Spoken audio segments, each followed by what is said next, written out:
আসসালামু আলাইকুম সবাইকে। আমরা গত ভিডিওটিতে স্ক্রু গেজ সম্পর্কিত গাণিতিক সমস্যাগুলো কিভাবে সমাধান করা যায় এই সম্পর্কে কনসেপ্ট ক্লাস করছি এবং বেসিক ধারণাগুলো লাভ করছি এবং অনেক টিপস এবং ট্রিক্স আমরা আলোচনা করছি, যার মাধ্যমে আমরা গাণিতিক সমস্যাগুলো খুব ভালো মতো সমাধান করতে পারি।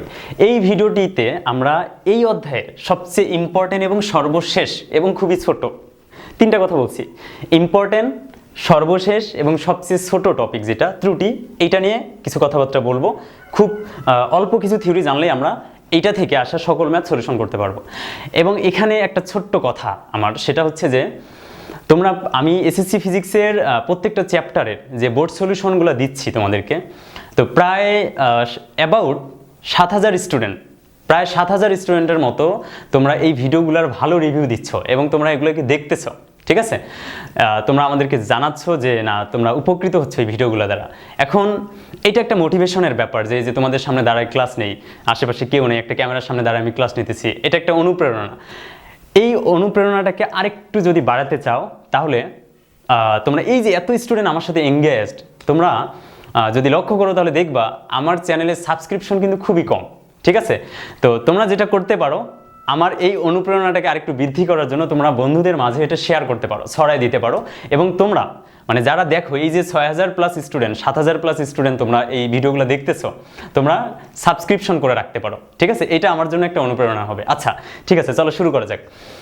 তো ত্রুটি সম্পর্কে যদি জানতে চাই, তাহলে ত্রুটির আসলে আসে কি, পরীক্ষায় আসে কি? পরীক্ষায় আসে হচ্ছে আপেক্ষিক ত্রুটি বের করো বা শতকরা ত্রুটি বের করো।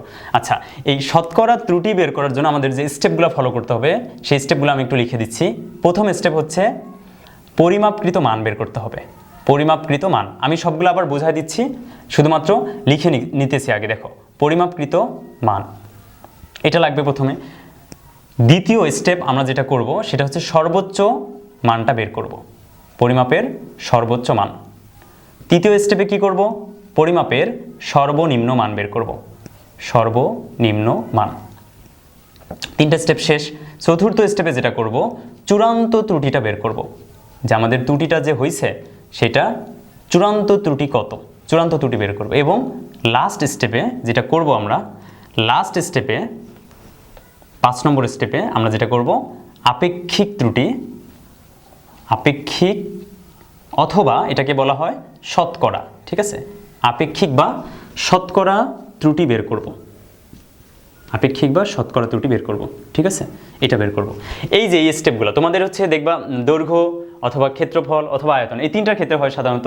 দৈর্ঘ্য পরিমাপে আপেক্ষিক ত্রুটি চায়, ক্ষেত্রফল পরিমাপে আপেক্ষিক ত্রুটি চায় এবং আয়তন নির্ণয় আপেক্ষিক ত্রুটি চায়। তাহলে আমরা আপেক্ষিক ত্রুটিগুলো বের করব, করার জন্য এই স্টেপগুলো ফলো করতে হবে আমাদের। শুধুমাত্র এইটুক লাগবে আমাদের, আর কিছুই লাগবে না। এখান থেকে কোনো সংজ্ঞাও আসে না। সংজ্ঞা যদি আসে, শুধুমাত্র এই সংজ্ঞাটা আসে যে আপেক্ষিক ত্রুটি কি, শেষ। আর কিচ্ছু আসে না এখান থেকে, থিওরি কিছুই আসে না, এখান থেকে ম্যাথ আসে। আচ্ছা, আমরা আপেক্ষিক ত্রুটির সূত্রটা আগে লিখে ফেলি। আপেক্ষিক ত্রুটির সূত্র হচ্ছে চূড়ান্ত ত্রুটি, চূড়ান্ত ত্রুটি ডিভাইডেড পরিমাপকৃত মান, পরিমাপকৃত মান, পরিমাপকৃত মান ইন্টু 100%। 100, এই পুরোটা হয়ে গেল এখন পার্সেন্ট, ঠিক আছে? পুরোটা হয়ে গেল পার্সেন্ট। এই যে এত পার্সেন্ট হচ্ছে আপেক্ষিক ত্রুটি। আচ্ছা, আমি এখন বুঝাই দিচ্ছি। পরিমাপকৃত মান মানে, মনে করো তোমাকে দিলাম যে তুমি এই মার্কার যেটা আছে, এই মার্কারটার কি করো, দৈর্ঘ্য পরিমাপ করো। তো মার্কারটার দৈর্ঘ্য পরিমাপ করতে গিয়ে তুমি দেখলা যে মার্কারটার দৈর্ঘ্য হচ্ছে 5 সেন্টিমিটার। তো 5 সেন্টিমিটার মানে কি 50 মিলিমিটার। তাহলে তুমি পরিমাপ করছো কত? পরিমাপ করছো হচ্ছে 50 মিলিমিটার। খেয়াল করিও, পরিমাপ করছো 50 মিলিমিটার। করার পর তুমি বললা যে এখানে 0.5% ত্রুটি হয়েছে আমার। এখন 0.5% কি বেশি হয়েছে না কম হয়েছে, এটা কি বলছো তুমি? না। কি বলছো? শুধুমাত্র যে ত্রুটি হয়েছে 0.5। এখন ত্রুটি যেহেতু 0.5, তার মানে ইরর হয়েছে ±0.5 কি মিলিমিটার, এটা তুমি বলে দিলা। আচ্ছা, এখন আমি যদি বলি যে তাহলে যদি 50 মিলিমিটার পরিমাপে তুমি ত্রুটি করো 0.5 মিলিমিটার দৈর্ঘ্যে, তাহলে এই বস্তুটার শতকরা, এই বস্তুটা যে তুমি পরিমাপ করলা দৈর্ঘ্যটা, এই দৈর্ঘ্য পরিমাপের শতকরা কত পার্সেন্ট ত্রুটি হলো, বা আপেক্ষিক ত্রুটি কত? আপেক্ষিক অথবা শতকরা একই কথা। বলতে পারে আপেক্ষিক ত্রুটি কত, তাও পার্সেন্ট বের করতে হবে। যদি বলে শতকরা ত্রুটি কত, তাও পার্সেন্ট বের করতে হবে, ঠিক আছে?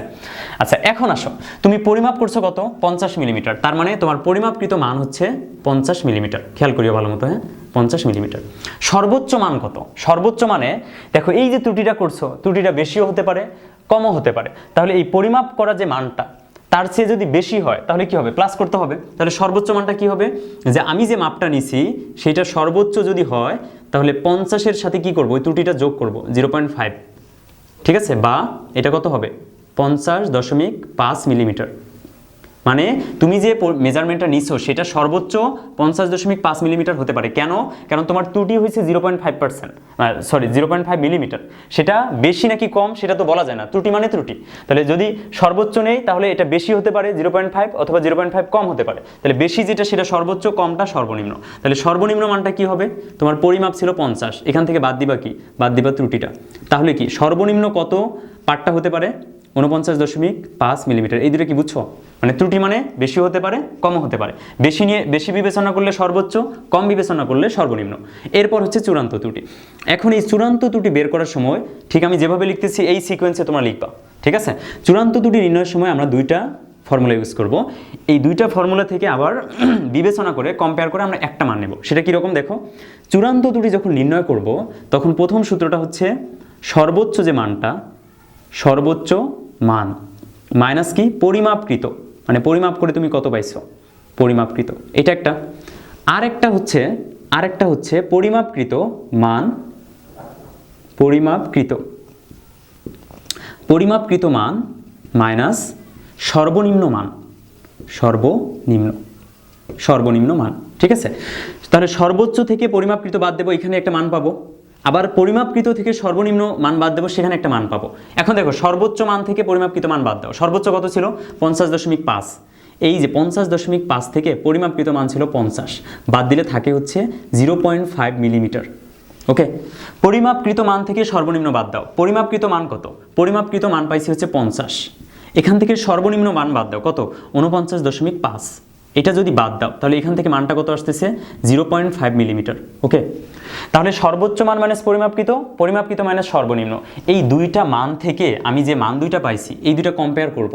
এই দুইটার মধ্যে যে মানটা বড় সেটা হবে চূড়ান্ত ত্রুটি। কিন্তু এখানে দেখতেছি দুইটাই কি সমান, তাহলে দুইটা সমান হলে যে কোনো একটা হবে চূড়ান্ত ত্রুটি। কথা কি বুঝছো? দেখবা যখন ক্ষেত্রফল নির্ণয় করবা, আয়তন নির্ণয় করবা, তখন এইটা এবং এইটা ভিন্ন ভিন্ন আসবে। অর্থাৎ এই প্রথম সূত্রের যে মানটা এবং দ্বিতীয় সূত্রের মানটা ভিন্ন ভিন্ন আসবে। তখন ওই দুইটা থেকে যে মানটা বড় সেটাই হবে কি চূড়ান্ত ত্রুটি। তো চূড়ান্ত ত্রুটি আমরা বের করে ফেললাম। বের করার পর এখন কি করব, শতকরা ত্রুটি বের করব। সব প্রসিডিউর সেম, আমি দৈর্ঘ্য নির্ণয় দেখাইতেছি। এরপর যখন ম্যাথমেটিক্যাল প্রবলেমে আমরা যাব, যখন সলিউশন করব, তখন ক্ষেত্রফল নির্ণয়ে, আয়তন নির্ণয়গুলো তোমরা বুঝতে পারবা যদি এটা ভালো মতো বুঝো। আচ্ছা, এখন দেখো তাহলে আমার কি লাগে চূড়ান্ত ত্রুটি। তো চূড়ান্ত ত্রুটি কত, এই দুইটা বিবেচনা করে দেখলাম চূড়ান্ত ত্রুটি 0.5, ঠিক আছে, ডিভাইডেড পরিমাপকৃত মান কত, পরিমাপ করে পাইছিলাম হচ্ছে 50, ঠিক আছে, পরিমাপকৃত মান ইন্টু 100। তাহলে এইটাকে পার্সেন্ট যদি করি, এখান থেকে কত পার্সেন্ট আসে বলো, 0 কাটা 2, তাহলে হচ্ছে 2, এখানে আসে 1%। তার মানে যদি 50 মিলিমিটার মাপতে গিয়ে তোমার 0.5 মিলিমিটার ভুল হয়, তার মানে তুমি শতকরা এক ভাগ কি করছো, ভুল করছো, মানে 1% ত্রুটি হয়েছে তোমার, ঠিক আছে। এটা হচ্ছে আপেক্ষিক ত্রুটি। এখন এটা দৈর্ঘ্য নির্ণয় দেখালাম, তারপরে ক্ষেত্রফল নির্ণয় যদি দেখতে চাও, তারপরে হচ্ছে আয়তন নির্ণয় কিভাবে এই আপেক্ষিক ত্রুটিটা বের করি সেটা যদি দেখতে চাও, তাহলে কি করতে হবে বলো।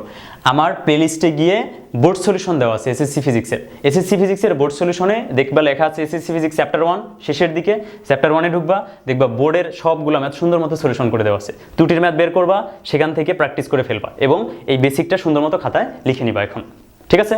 ধন্যবাদ সবাইকে, দেখা হবে পরবর্তী কোনো ভিডিওতে ইনশাল্লাহ।